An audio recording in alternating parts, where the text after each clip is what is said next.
Good evening, July 26th, Friday evening.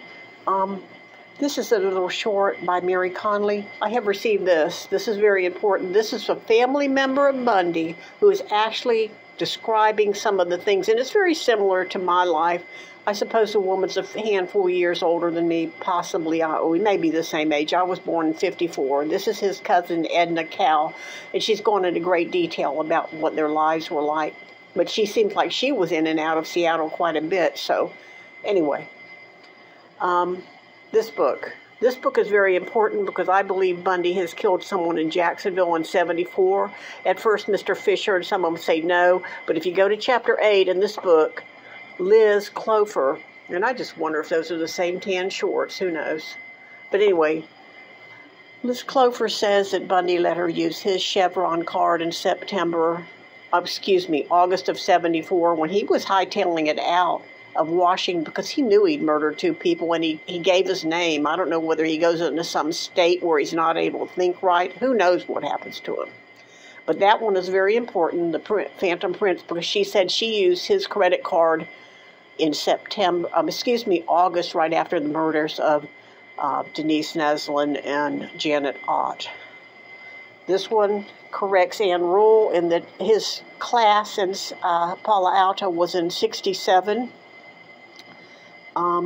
This is Ann Burgess. I've read Ann Burgess, Mr. Oldman, Mr. Wrestler.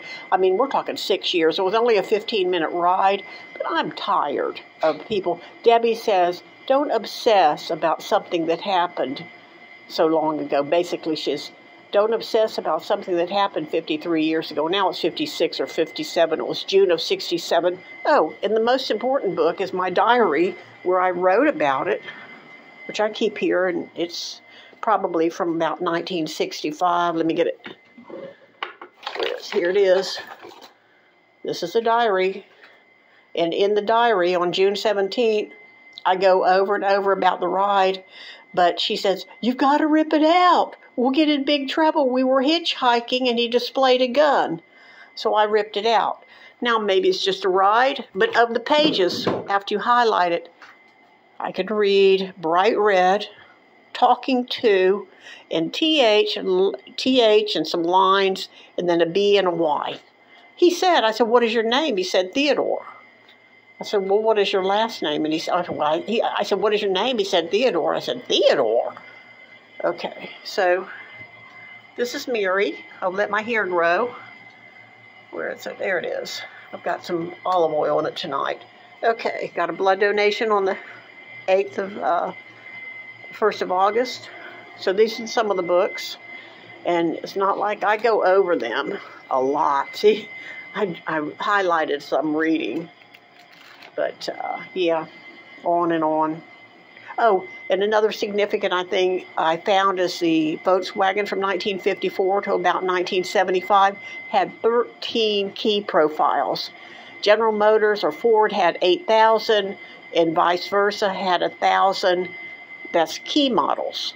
Like you bought a Galaxy, every 1,000 would be the same key.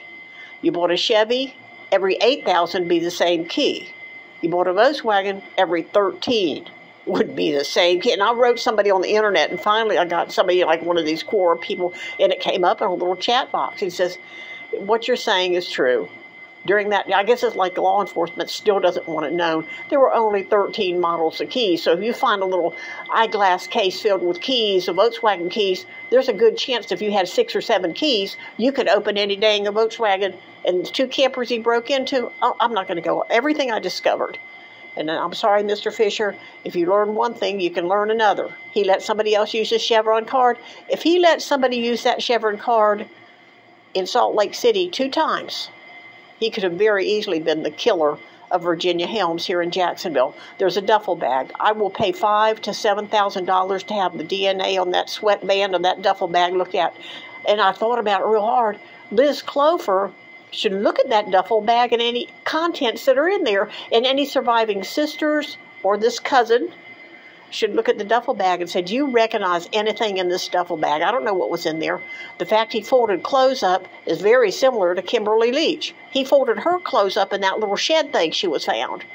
And this Virginia Helms, her clothes were folded up. But I tried to get information down there as a citizen of Freedom of Information. I got nothing. I can't get nothing. It's been like that. I'm shut out every which way. Dale Carson, everybody. Anyway, this is my little short and rant. I'll try to make a better video later. Thank you.